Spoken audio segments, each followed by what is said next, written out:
बहुत दुख रहा है ना? नहीं नहीं नहीं, ये मत लगाओ, हमको बहुत जलता है इससे। अरे इससे बहुत जलता है हमको। हाँ हम नहीं लगा रहे, अच्छा नहीं लगा रहे, हाँ नहीं लगा रहे।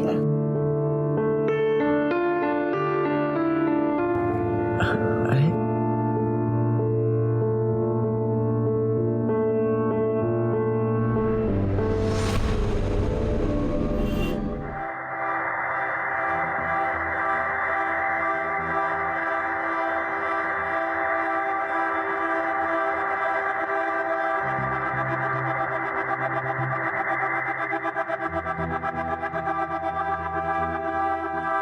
दुल्हन के माता पिता कहाँ हैं?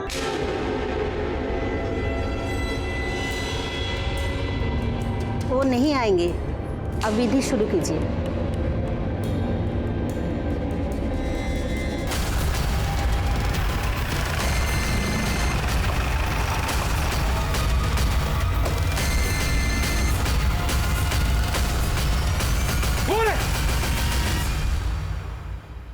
कमीना कहीं का हमारी बेटी को जबरदस्ती उठाकर शादी कर रहा है। नहीं सर, रुक्मिणी अपनी मर्जी से शादी कर रही है ये। अरे काहे के पीछे हटिए, हम है ना यहाँ। तुम बताओ, ये शादी तुम्हारी मर्जी के खिलाफ हो रही है? नहीं सर, ये शादी हम अपनी मर्जी से कर रहे हैं। अरे काहे की मर्जी? सर, ये हमारी नाबालिग बेटी को बहला फुसला रहा है। नहीं सर, हम नाबालिग नहीं है, हमने 2016 में 10वीं पास की थी। ये देखिए, हम 19 साल के हैं। अरे ये सर्टिफिकेट सब झूठा है सर। अब आप झूठ क्यों बोल रहे हैं? ये जब छोटी थी ना तो हम इसका दाखिला 5वें में करवा दिए थे सीधे। अभी 18 की भी नहीं हुई है। तुम बहुत जवानी फूट रहा है तुम्हारा। अभी बताते हैं तुमको। रुकिए रुकिए, कैसी बातें कर रहे हैं आप? आपकी बेटी है ना ये? आपके मुंह से ऐसी बातें शोभा देती हैं उसके लिए? और ये जो हमारे मुंह पे कालिक पोत रही है, इसका क्या सर? ये देख रहे हैं, इसके पास सबूत है कि ये बालिग है। आपके पास कोई ऐसा सबूत है कि ये नाबालिग है? अरे इसे शादी करने से कोई नहीं रोक सकता। पीछे हटाइए ना, आप भी पीछे हटिए। चलिए आप कीजिए।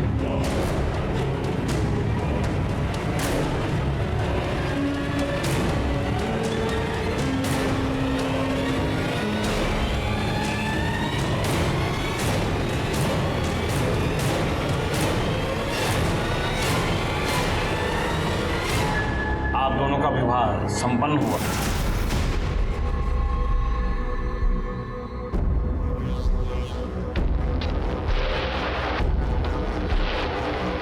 देखिए, हम समझ सकते हैं कि आपको बहुत तकलीफ हुई होगी। रुक्मिणी ने आपकी मर्जी के खिलाफ शादी की है, लेकिन हम आपको आश्वासन देते हैं कि हम इसका हमेशा ख्याल रखेंगे। अगर हो सके तो हमारे नए जीवन के लिए हमें आशीर्वाद दीजिए। ये क्या कर रहे हैं आप लोग? हमारा हाथ आपके ऊपर भी उठ सकता था, लेकिन रुक्मिणी के पिता हैं, आपकी बेइज्जती करेंगे तो उसको दुख होगा। तो हमको मारेगा? हमको मारेगा ये? पापा नहीं, छोड़ो। क्या है सब?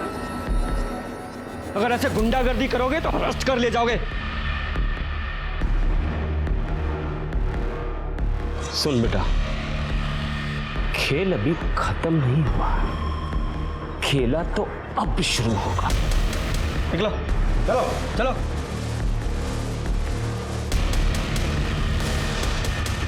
चलिए।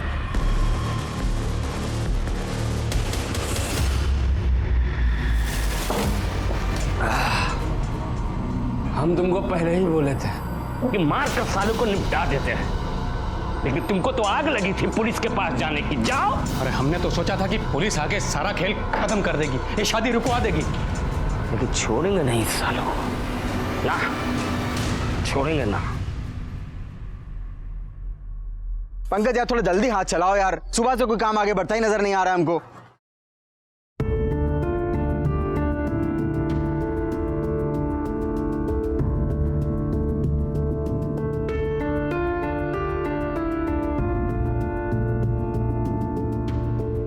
अरे देखो, मनोज भैया के मिसेस आए।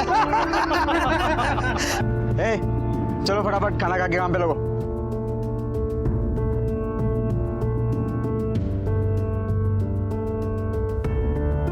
कैसा बना है? तुम खाई? हम खा लेंगे। अरे अभी खाओ हमारे साथ, हम खिलाएंगे तुमको अपने हाथों से।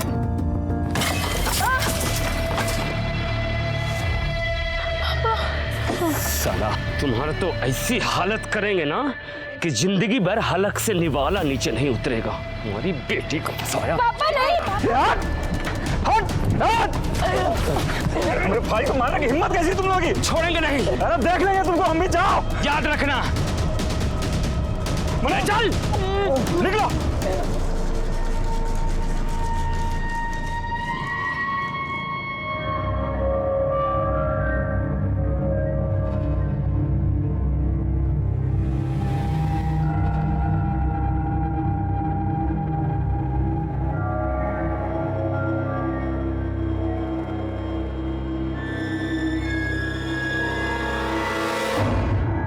आ जाओ, एक सीट खाली, आ जाओ।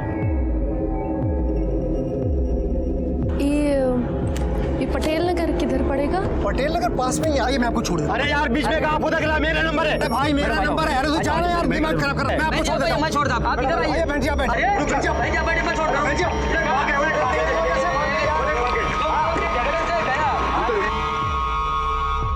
अरे अरे आग लग गई, आग लग गई, आग लग गई।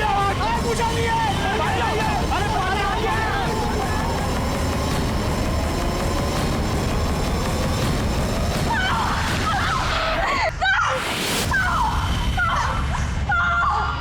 बहुत दुख रहा है ना? नहीं नहीं, ये मत लगाओ, हमको बहुत जलता है इससे। अरे इससे बहुत जलता है हमको। हाँ हम नहीं लगा रहे हैं। अच्छा नहीं लगा रहे। हाँ नहीं लगा रहे।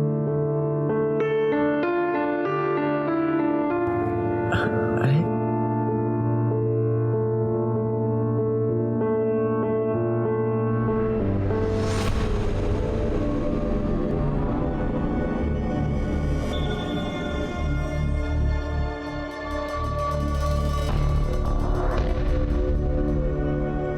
चाची, ये किधर पड़ेगा?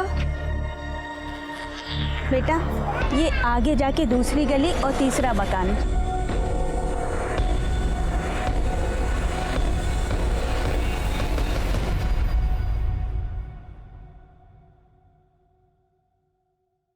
चलिए उठिए, काढ़ा पी लीजिए, आपका बदन दर्द ठीक हो जाएगा।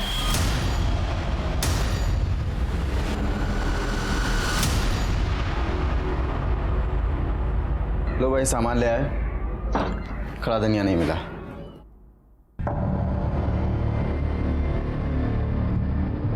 क्या हुआ? हम जब से बाहर से आए हैं तब से देख रही हूँ बहू अंदर बैठी रो रही है। अरे हम तो पूछ पूछ के थक गए, कुछ बताती नहीं। तुम ही जाकर देखो क्या हुआ है। पकड़ो, हम देखते हैं। अरे क्या हुआ? काहे रो रही हो? अब देखो, ये मत कहना कि घर की याद आ रही है। तुमको पता था ना कि ये सब आसान नहीं होने वाला है। हमें पता था, पर हमें ये नहीं पता था कि तुम्हारा भाई हम पे जबरदस्ती करेगा। ऐसे कहाँ शर्मा रही हो? कभी देखी नहीं होगा। भैया छोड़िए हमें।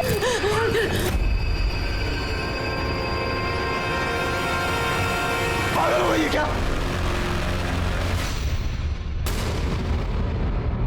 हमारा भाई हमारे लिए भगवान से भी बढ़कर है, उसके ऊपर इल्जाम लगा रही है तू। हम इल्जाम नहीं लगा रहे, हम सच बोल रहे हैं। झूठ बोल रही है।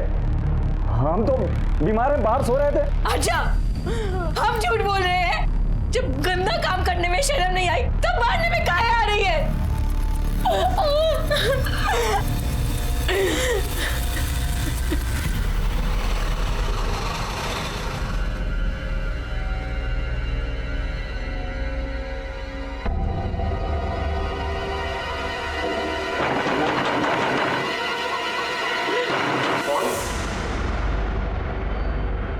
पापा।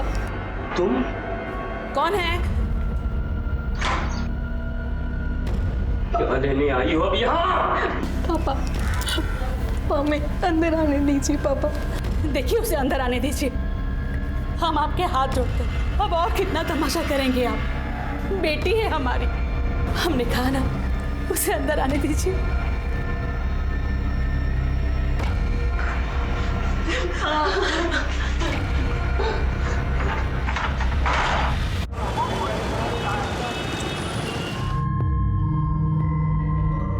तुम्हें ऐसा बहू पर हाथ नहीं उठाना चाहिए था। हाँ तुम सुनी ना वो क्या बोल रही थी। भैया प्लीज ले आओ ना भाभी को।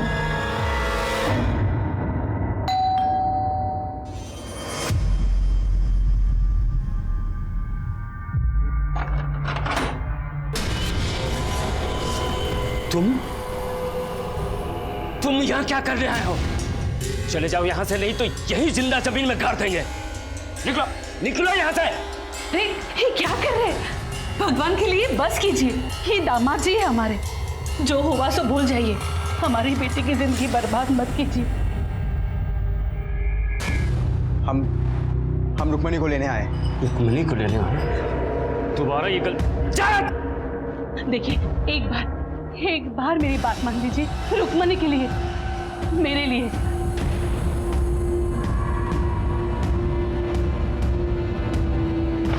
अरे ये सुन, हम सब कुछ भूलने को तैयार हैं, लेकिन एक शर्त पर। हमारी बेटी को दोबारा मत रुलाना। उसकी आंखों में आंसू नहीं देख सकते। अरे माना कि दिल से कठोर है, लेकिन बाप है उसके। तुम क्या देख रही हो? अरे दामाद जी पहली बार आए हैं, कोई अच्छा खाना बनाओ।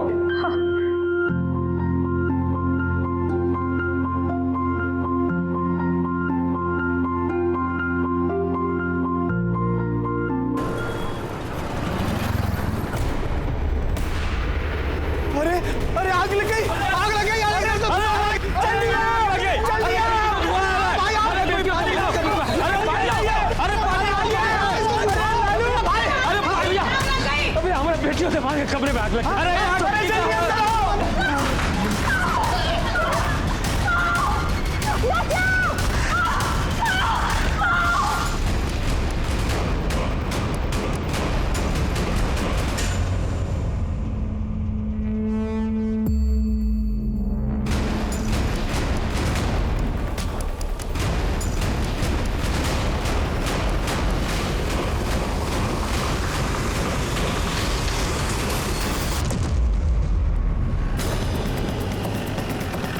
चलिए चलिए पीछे चलिए चलो चलो।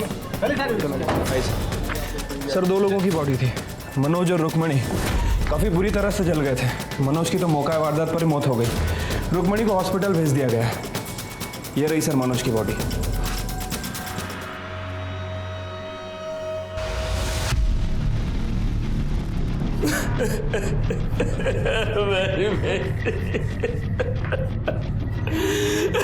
मार डाला अपने जवाई को, ले लिया बदला? नहीं सर, हमने कुछ नहीं किया। हमने तो उन्हें माफ भी कर दिया था। वो दोनों यहाँ क्या कर रहे थे? रुक्मिणी 1 दिन पहले यहाँ आई थी, तो शायद मनोज ने उसे थप्पड़ मार दिया था, तो वो चिढ़कर हमारे घर आ गई। और मनोज ने उसे थप्पड़ क्यों मारा था? हमें क्या पता था। रुक्मिणी की माँ ने भी उससे पूछा, लेकिन उसने कुछ नहीं बताया। हाँ, फिर कल शाम मनोज हमारे घर आया। मुझे गुस्सा तो बहुत आया, लेकिन मैंने सोचा कि चलो जाने दो, बात बढ़ाने से क्या फायदा, एक ही तो बेटी है। और यहाँ तक कि कल रात में हम लोगों ने साथ में खाना भी खाया था। हम सब बहुत खुश थे साहब। ये देखिए, कल रात में हम लोगों ने तस्वीर भी ली थी, लेकिन हमें क्या पता था कि ये सब। ये आग कैसे लगी? हमें नहीं पता साहब। हम तो रात में सो रहे थे, तभी रुक्मिणी के कमरे से चीखने की आवाज आई। फिर उसके कमरे से धुआं निकलने लगा। पड़ोसी आए और उन्होंने दरवाजा तोड़ा, और उसके बाद। सच बोल रहा हो? सच बोल रहा हूं। पर दिखाई नहीं दे रहा, क्योंकि मनोज से तो तुम बहुत नफरत करते थे। लग नहीं रहा सच बोल रहे हो। सच बताओ क्या हुआ था, वरना जेल में डाल के सड़ा दूंगा। नहीं साहब, जब रात में हमारी नींद खुली तो रुक्मिणी के कमरे से लड़ने झगड़ने की आवाज आ रही थी। हमने सोचा कि चलो पति पत्नी का झगड़ा होगा, कल तक खत्म हो जाएगा। फिर हम बाथरूम चले गए। बाथरूम से जब वापस आ रहे थे तो देखा कि मनोज मिट्टी के तेल का डब्बा लेकर कमरे के अंदर जा रहा, और जाकर उसने दरवाजा बंद कर लिया। हमने दरवाजा खटखटाया, लेकिन उसने दरवाजा नहीं खोला। अभी कुछ सोच ही रहे थे तभी रुक्मिणी के कमरे से चीखने चिल्लाने की आवाज आने लगी। हमने दरवाजे के छेद से झांक कर देखा तो मनोज रुक्मिणी को जला दिया था साहब। फिर हमने देखा कि मनोज को भी आग लग गई है। पड़ोसी आए, उन्होंने दरवाजा तोड़ा, लेकिन तब तक मनोज मर चुका था साहब। तुम्हारा भाई कहाँ है? वो अस्पताल गया साहब। बाकी लोगों के बयान लो, बॉडी को मॉर्ग में भेजो, मनोज के घर वालों को भी बुलाओ। ठीक है सर।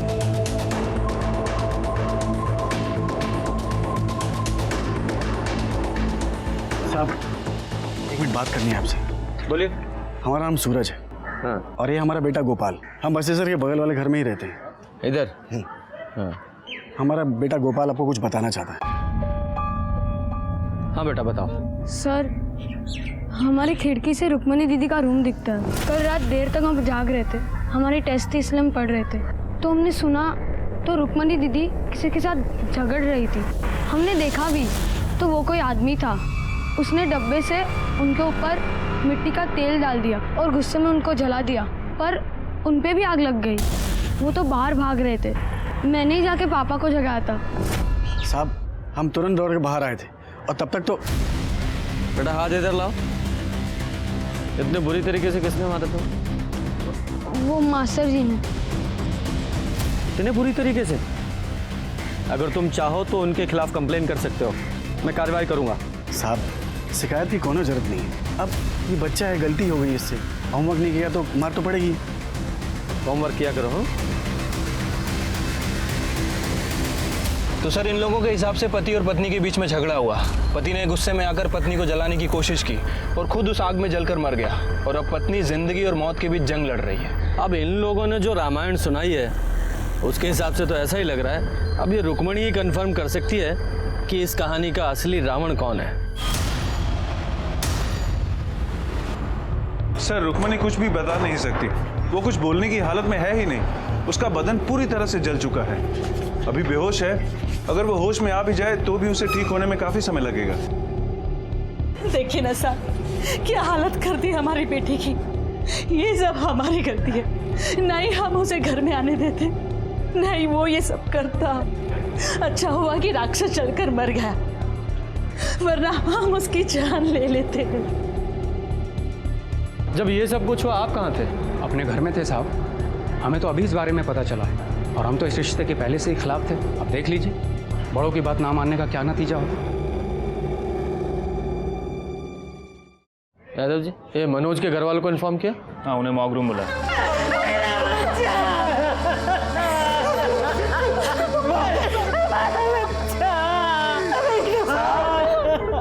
उस प्रोफेसर ने हमारे भाई को मारा साहब, छोड़िएगा मत साहब उसको। आप शांत हो जाइए।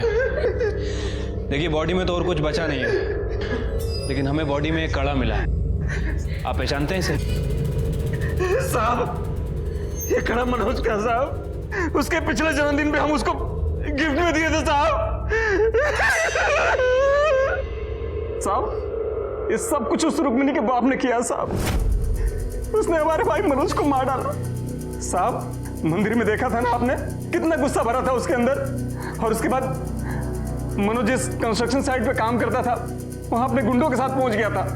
वो तो ठीक टाइम पर मैं और नहीं तो हमारे भाई को उसी दिन मार डालता वो साहब। जब इतना गुस्सा भरा था तो अचानक मान कैसे गया वो?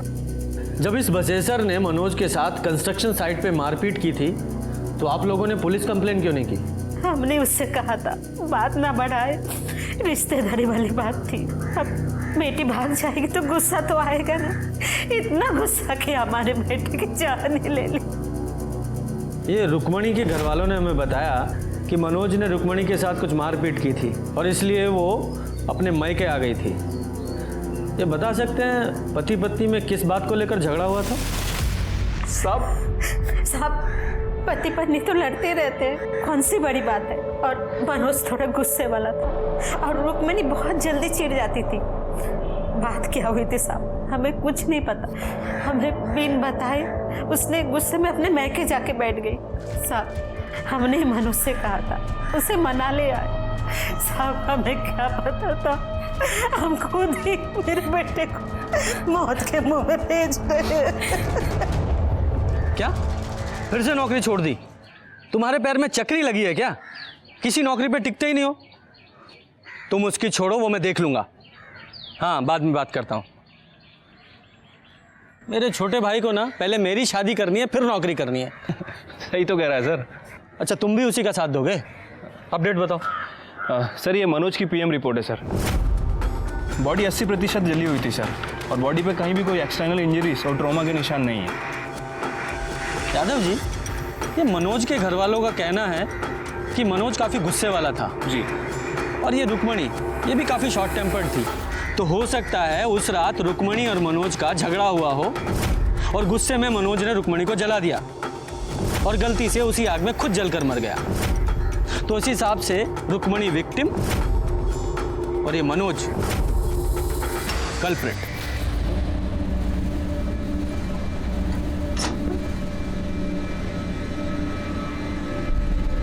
सरोज, जल्दी नीचे आ सरोज।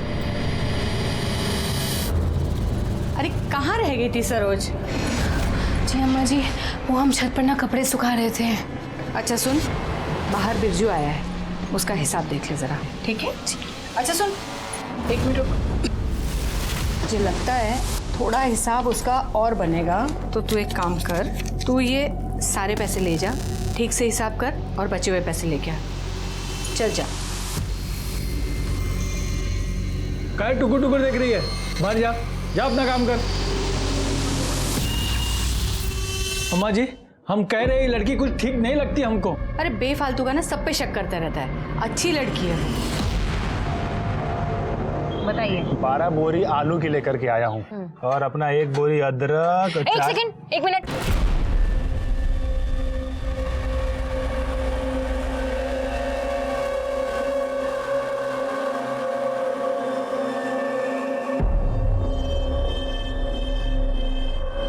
क्या ये काहे ऐसे बत्तीसी दिखा रहे हो हमें? हाँ, ये लो, काम करो, काम पे ध्यान दो।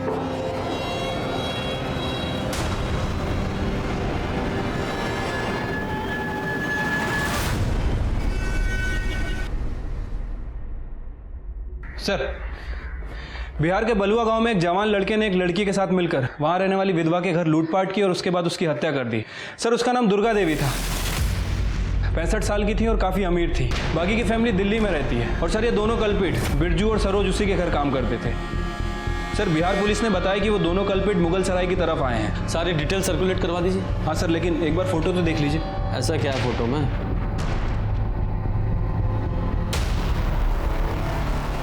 ये तो रुक्मणी जैसी लग रही है, लेकिन वो तो हॉस्पिटल में है। ये बिहार में कैसे हो सकती है? यादव जी, ये रुक्मणी की फाइल निकालो।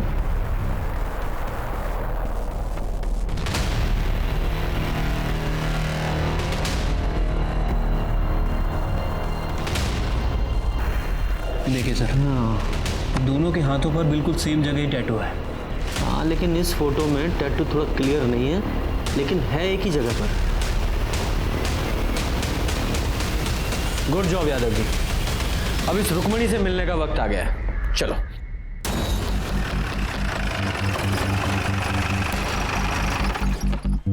देखिए, हमें पता है हम क्या कर रहे हैं। इतनी मुश्किल से तो ये ठीक हो रही है। डॉक्टर साहब, क्या कोई और तरीका नहीं है जिससे ये पता लग जाए कि पहले यहाँ टैटू था या नहीं? जी नहीं, क्योंकि स्किन के पिगमेंट्स जल चुके हैं। अब इसे पता लगाने का कोई तरीका नहीं है। एक तरीका है, बिहार चलना होगा। शायद वहीं चलकर इस सरोज और रुक्मणी की पहेली सुलझे।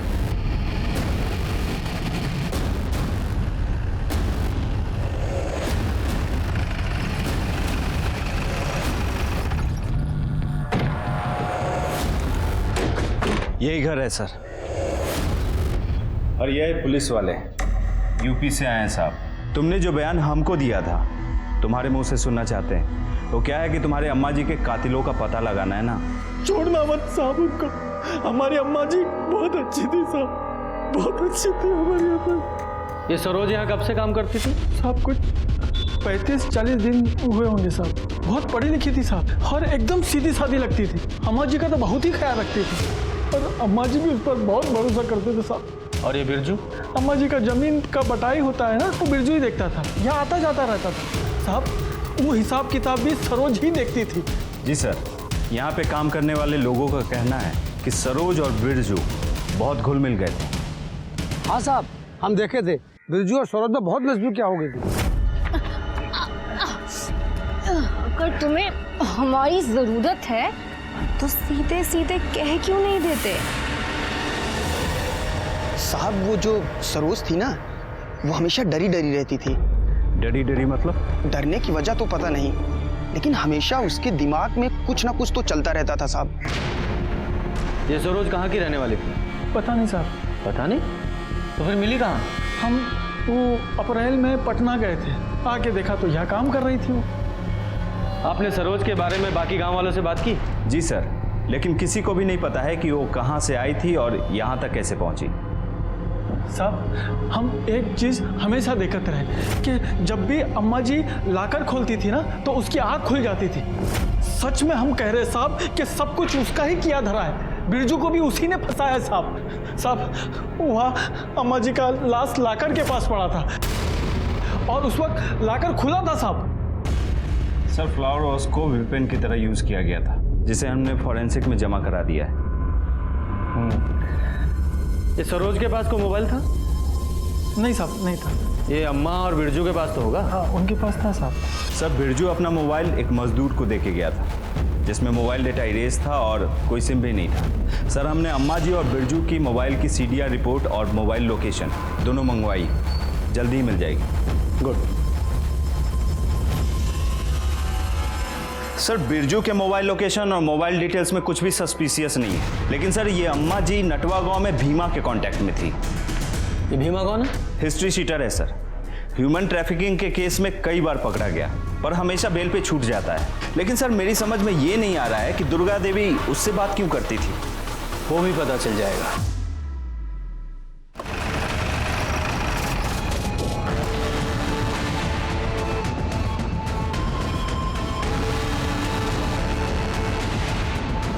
सर यही घर है भीमा का।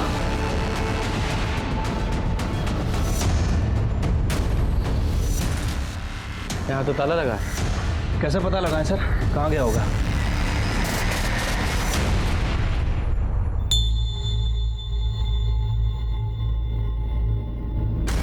तुम भी माँ रुको।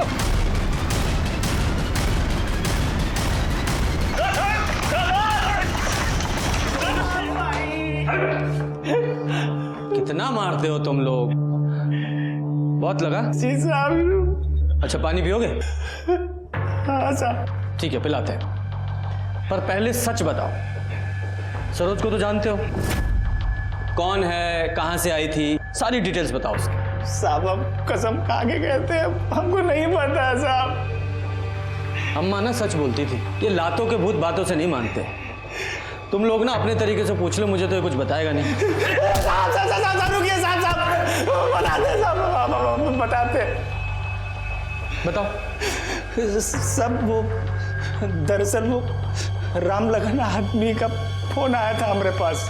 वो हमको बोला कि उसके पास एक 19 साल की एक लड़की है जो बहुत ही खूबसूरत है, उसका हाथ पैर भी ठीक ठाक है। तो साहब 1 लाख में हमारा डील फाइनल हो गया। उसके बाद साहब हम 5 दिन अपने साथ ही रखे नटुआ गांव में, बस इतना ही साहब। फिर 5 दिन बाद क्या किया? वो अम्मा जी को बेच दिए थे 1.5 लाख रुपए में। ये राम लखन का जो फोन आया था मोबाइल से आया था? जी। यादव जी सर, उस नंबर को ट्रेस करो। कहाँ का रहने वाला है ये? जी यूपी। तो लड़की को तुमने यूपी से उठाया? साहब ये तो हमको पता नहीं है, लेकिन यूपी और बिहार का जो बॉर्डर है ना, वहीं पर लेन देन हुआ था। कब हुआ था? 11 अप्रैल रात को हुआ था। मतलब जिस रात रुक्मणी और मनोज को चलाया गया। ठीक है, very good sir. Ram Lakhan का फोन ट्रेस हो गया है सर। ये राम लखन और कोई नहीं बल्कि बसेसर दुबई है। रुक्मणी का पिता। क्या? तो क्या ये सरोज और रुक्मणी दोनों एक ही हैं?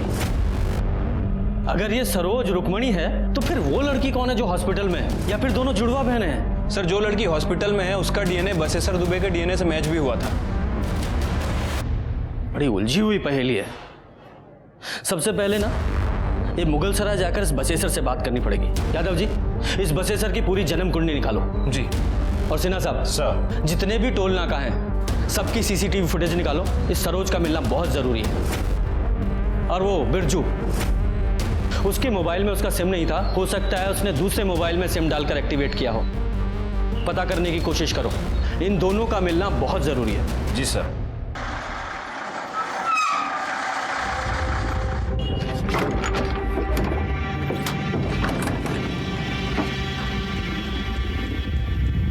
सुनिए, हम ऐसे कब तक इधर उधर भागते रहेंगे? हम जाने ये सब कब खत्म होगा। देखो, तुम ज़्यादा परेशान मत हो, बस थोड़ी देर का तो बात है। हम आज रात को बनारस से गाड़ी पकड़ेंगे, उसके बाद निकल जाएंगे। फिर हमको तो कोई टेंशन नहीं है वहाँ पे। चलो। हमें बहुत भूख लग रही है और हमारा गला भी सूख रहा है। गला तो हमारा भी सूख रहा है, लेकिन करे क्या? एक काम करो, आओ तुम इधर आओ, तुम यहाँ बैठो, हम तुम्हारे लिए कुछ खाने को लेकर के आते हैं। जाना मत यहाँ से कहीं।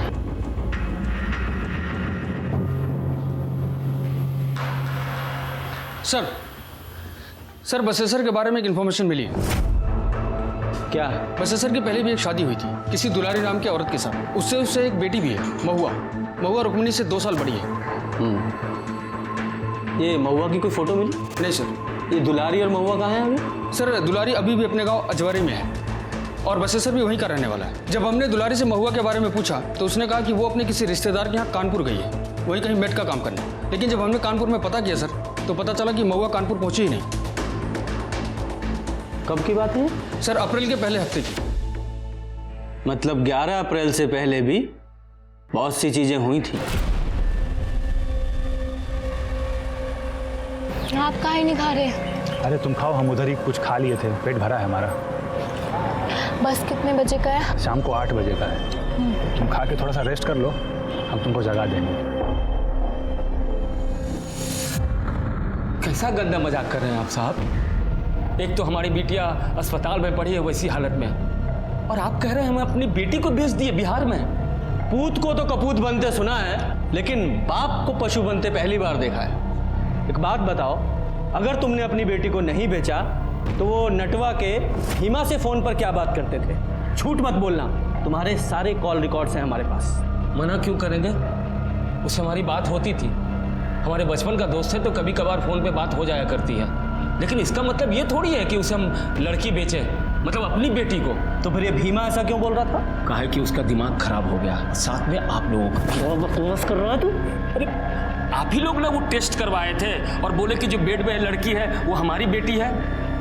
हमारी एक ही बेटी है, और सरोज कौन है हम नहीं जानते हैं। तुम्हारी एक और बेटी है ना, महुआ, वो कहाँ है? हम नहीं जानते हैं उसे।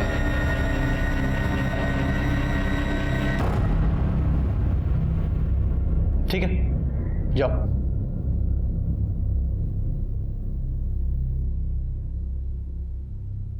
यादव जी। सर, ये बहुत कुछ उलझा हुआ सा है और इसे सुलझाने के लिए इसकी तह तक जाना पड़ेगा। एक काम करो, सबके फ़ोन सर्विलेंस पे डालो, इस मनोज की फैमिली के भी। ठीक है सर। वैसे सर अब क्या करें, हमने सिन्हा से भी बात की है, उसे भी अभी तक कुछ पता नहीं चला है। महुआ, सरोज, रुक्मणी सब बहुत उलझा हुआ है।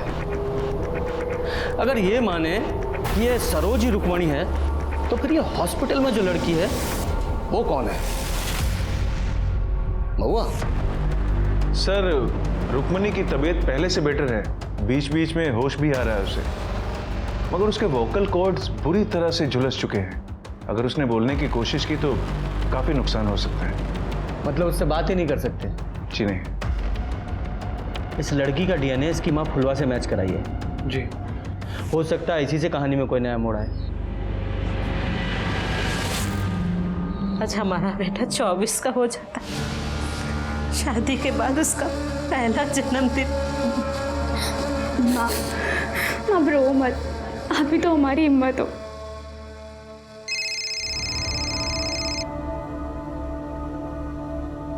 हेलो सर अभी भी मनोज की बहन नीला को किसी ने फोन किया सर। ये सुनिए सर।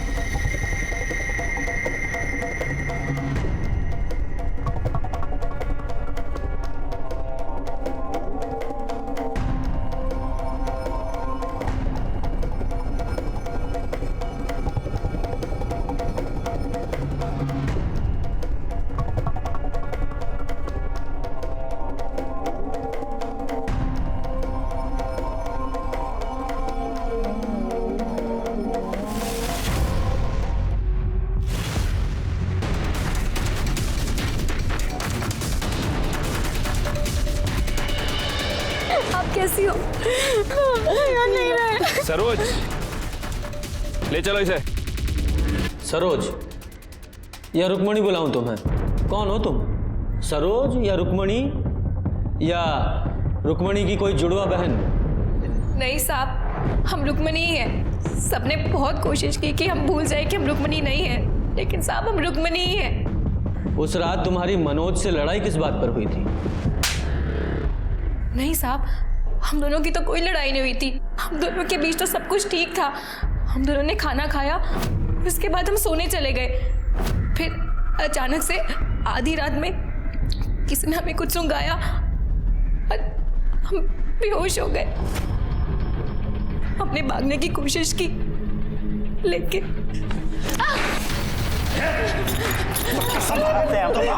हम तुमको ना अम्मा के पास भेज दिए।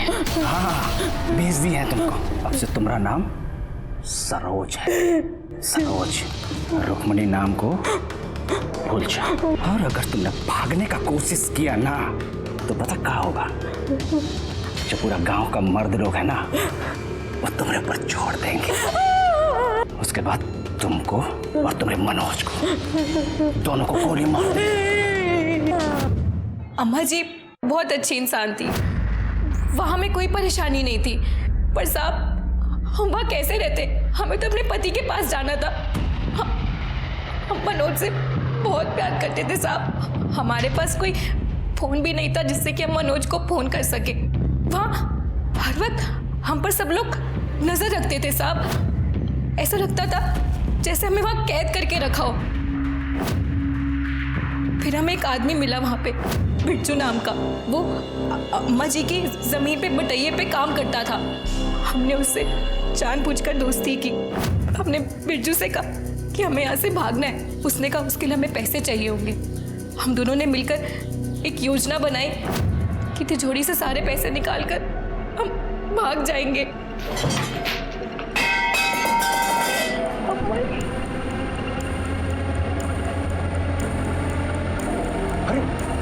अच्छा, पैसा कहाँ है इसमें?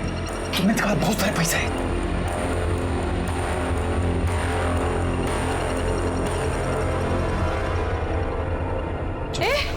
बिरजू, क्या कर रहे हो यहाँ पे? सरोज? नहीं अम्मा जी। चोरी कर रहे हो? नहीं नहीं अम्मा, वो सफाई कर रहे चल क्या रहा है यहाँ पे?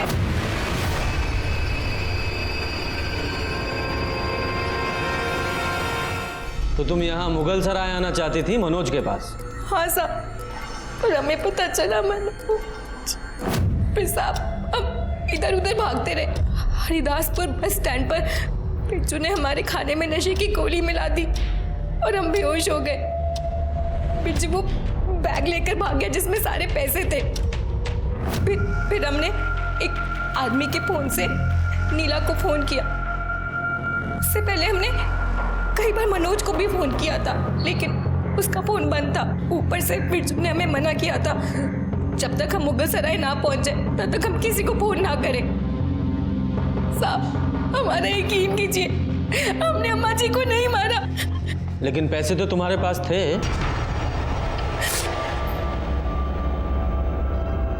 हाँ साहब,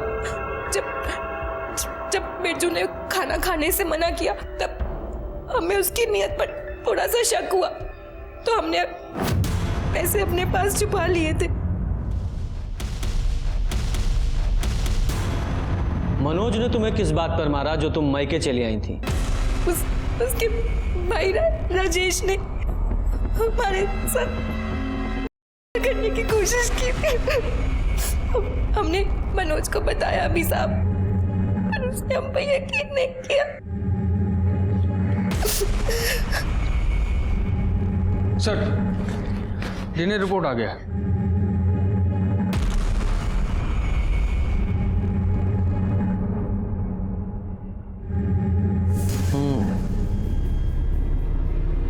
मुझे तो उसी दिन उस बसेसर के पड़ोसी सूरज पर शक हुआ था।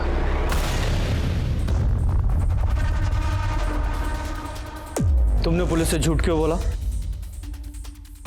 देखिए साहब, आप हमारे बच्चे के साथ ऐसे सवाल जवाब नहीं कर सकते। अच्छा, उस दिन तो तुम ही लाए थे ना इसे बयान दिलवाने के लिए। अब क्या हुआ? बेटा, झूठ बोला था ना उस दिन तुमने? सर, हमें कुछ नहीं पता था, हमने कुछ देखा भी नहीं था। वो तो पापा और बसेसर चाचा ने जो कहने को बोला था वो अपने आप को कह दिया।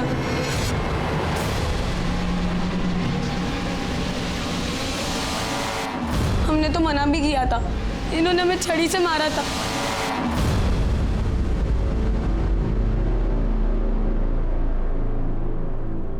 तुम्हारे खिलाफ सारे सबूत हैं हमारे पास। अब फटाफट सारी सच्चाई बताओ।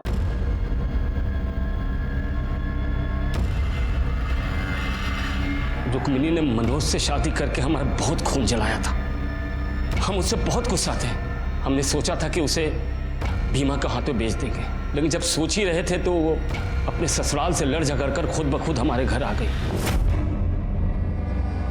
और उसके पीछे पीछे मनोज भी आ गया। हमने बेहोशी की दवा सुंघाकर उसे बेहोश कर दिया। फिर हमारे भाई ने उसे घर के बाहर ले जाकर बेच दिया। फिर हमने मनोज को वहीं जला दिया और ऐसा नाटक किया कि ये सब मनोज का किया धरा।